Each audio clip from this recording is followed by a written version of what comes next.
Welcome to the Lucious Lyran Podcast, where we dive deep into the mysteries of the universe and our place in it. I am your host, Lucious Lyran. Today, I will be speaking mostly to the men, but this also applies to everyone who is not a man, but have toxic masculinity energy.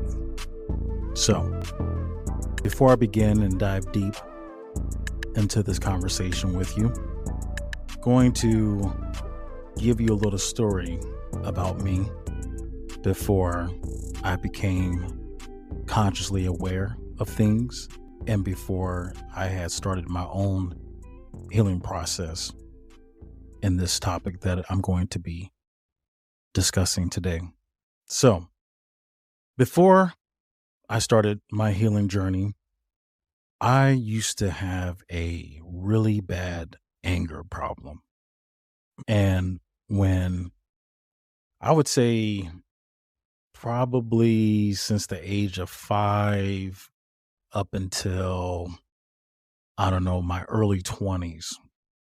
And I didn't have an anger problem to where I was abusive or anything like that, because I have never been that type of person. But when people would get on my nerves, instead of meditating and being in my woosah energy, I would be ready to fight people.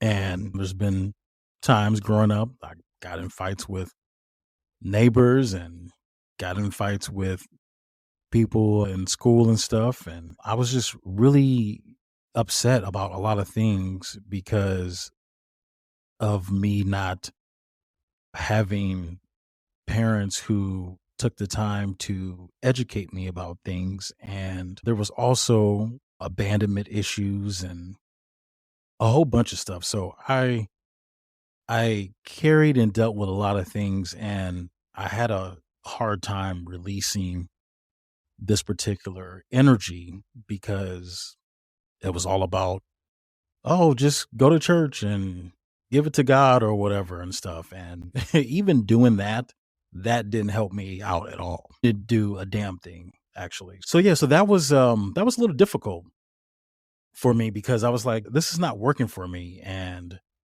I didn't really understand the reasons why I was just not happy like I should have been. And I really didn't really start to really find myself not until after I had graduated high school and moved to California that I started to rediscover myself.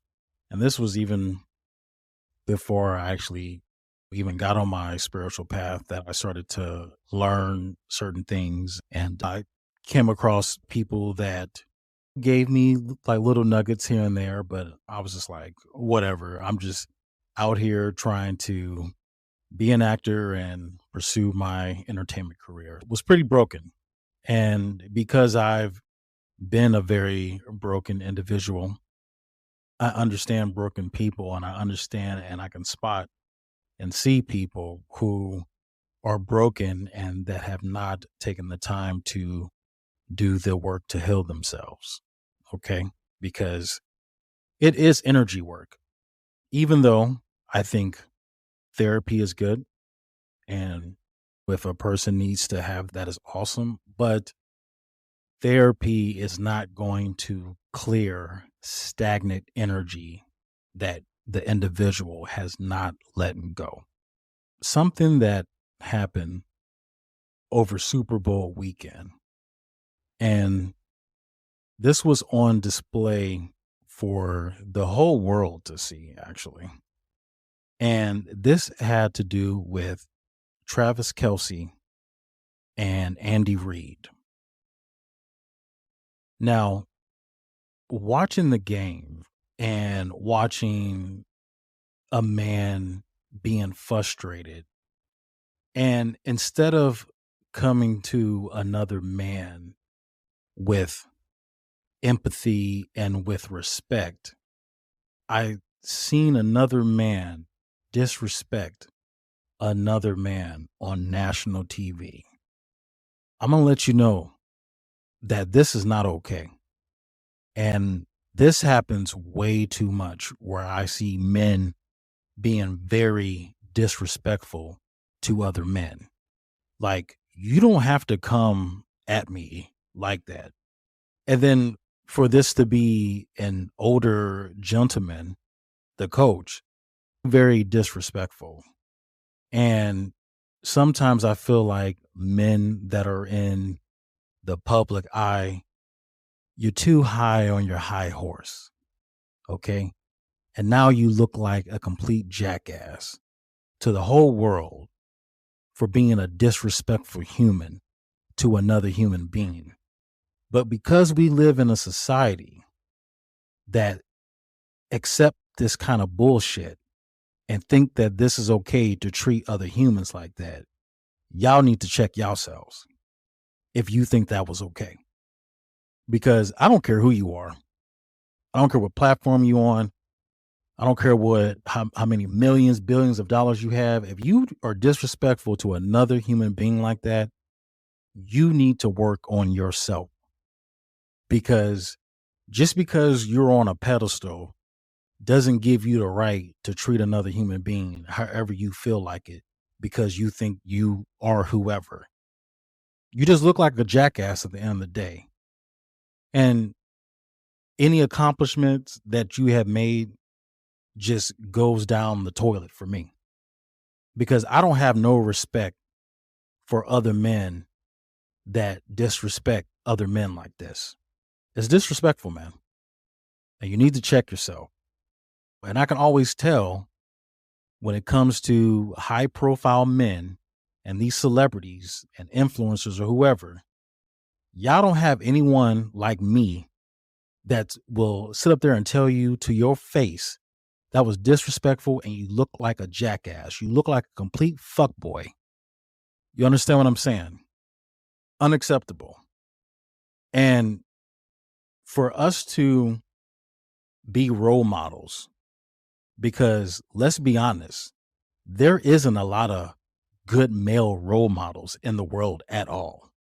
Like, I haven't come across any, which is why I don't really follow anyone. I don't follow any man. Just to be clear, I don't follow nobody. I follow myself. Okay. Why I follow myself? Because I am a healed masculine man is why. And men who are not healed, it doesn't matter what your status is. If you're not enlightened and you're not healed, you are a person that I'm very uninterested in. And many people should feel this way about people like that. Because then maybe if people see that this kind of behavior is unacceptable, then hopefully they will go and change for the better. Because this just proves my point about how everyone in the world, no matter what status you have, we all need healing and we all need to deal with things that is making us look like jackasses. Okay.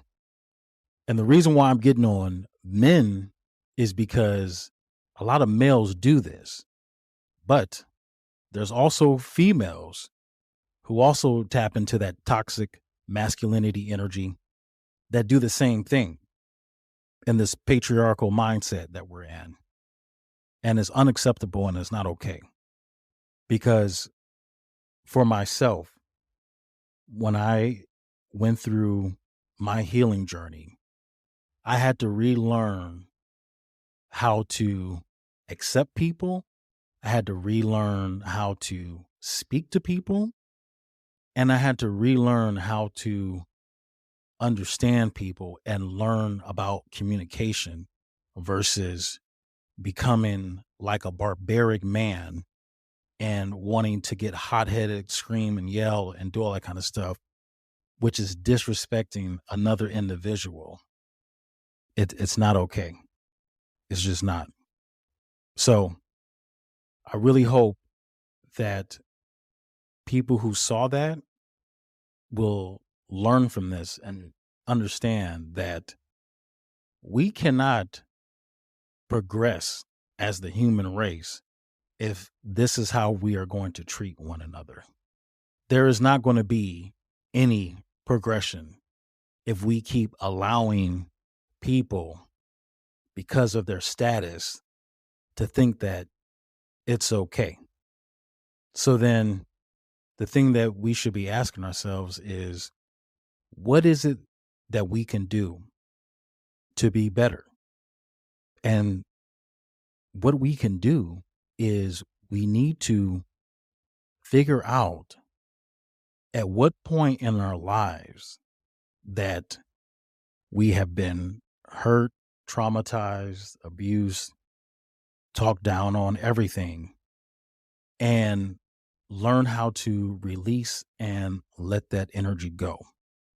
And I'm going to give you guys an example of something I did to release energy. So definitely take notes and write this down and do this for yourself, because this is something I feel that everyone should do, and anyone can really do this. But it's a very unique practice, even though there's many practices when it comes to energy work. But this is a great way to release like old stagnant energy, because a lot of my issues that I had growing up was really due to my parents. And I have tried to have conversations with my parents about some of the things that have bothered me. And when you have a generation of people who don't take the time to heal themselves and don't take the time to admit their wrongs, then it becomes a unsuccessful conversation with people who don't think who don't think that they do no wrong. And it's quite hilarious to think that, once again, if you're a person who is not enlightened and you're not doing the energetic work, then you cannot sit up here and tell me or convince me that, oh, well, I haven't done anything wrong. According to what? Because let me tell you something. If an individual is approaching you and they're like, hey, you said some things to me that really bothered me and stuff, and so I just wanted to let you know, instead of being like a mature adult and be like, oh, I didn't realize that I had hurt you or it caused this to happen, I apologize, it was unintentional, didn't mean, like, that feels so much better, especially when it's supposed to be the people that have raised you, uh, helped birth you.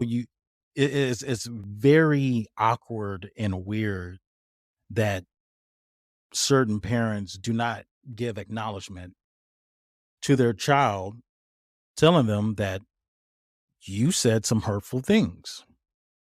And even outside of just parenting, even when it comes to friendships or lovers, we need to be open to hearing what other people have to say, because to us, it may not be at the moment. And most of it comes from a hurt perspective anyway, because there's a lot of people that's hurting and they try to mask their hurt by always being busy, always working, and never really dealing with certain issues.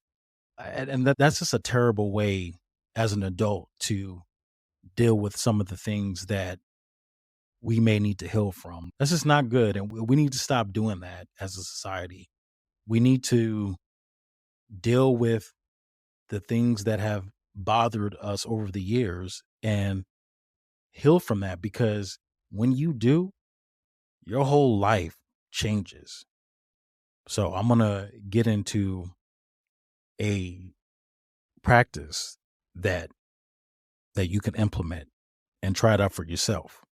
So, growing up, and I feel like this is also for everyone, not just me, but everyone, because what we don't really realize is that A lot of our fears and a lot of things that we like know has nothing to do with really us, but with our parents. Because our parents put their fears, their woes, their interpretation of life onto their children. And so we grow up thinking that, oh, well, if my parents are fearful of this or if my parents think this, then I guess it has to be true. And you come to realize that it's not true. And then you're like, wait a minute, this is not my fears. This is not my worries. These are my parents' worries and fears and stuff. And they put that on me and I don't accept that. We shouldn't accept people's fears and worries to be put on us because it don't have to necessarily even be your parents. It could be your grandparents. It could be your peers, anybody that's close in your circle. They can put that on you without you actually fully realizing it. And then you're over here like worrying about and having fears about stuff. You know, like, where the hell is this coming from? Not from you. Is this coming from the people around you? That's why for me, I can't be around fearful people. If you're always in a state of fear, like, what's the point? That is an individual who is not living life. And I'm not going to go through life being in fear. That just makes no sense at all. You can't be fearful. But then also too, people who are like that, these are also individuals who they're not in tune with themselves. And so when you're not in tune with yourself, how the hell can you be in tune with the planet and be in tune with the universe? How can you? You're not even in tune with yourself. So we have to learn how to be in tune with ourselves in order for us to grow from these things. Okay. Because by not letting go of traumatic or disappointing energy, it can also cause health issues. It causes mental issues. We have to really understand how energy operates and works, and especially within our physical bodies. We really do. This is why I promote everyone to do energy work. You have to, because you don't realize that everything revolves around energy. Everything is energy. Okay. And where that energy is placed in the body, like I said, it can cause health issues. Our heart is a huge energy source in the body. And we've heard people passing away from a broken heart or people having so many heart issues and stuff. And it's like, why do people have so many heart issues? It's because we're not taking care of the matters of the heart. We have to take care of ourselves a lot better because you can be, you can have toxic energy, but then we also have to keep in mind that what you put in your body also affects your mood and energy as well. It's like, how come growing up, we never fully learned about gut health and the importance of making sure you have healthy bacteria? Because according to a lot of studies, it has shown and proven that gut health is very important. Your stomach, your gut is your second brain in a sense. So we also have to not only clear out toxic energy energetically, but we also need to clear out toxicity physically as well in regards to what it is that we're putting in our bodies. Because living here in America, we're not getting the best quality of food.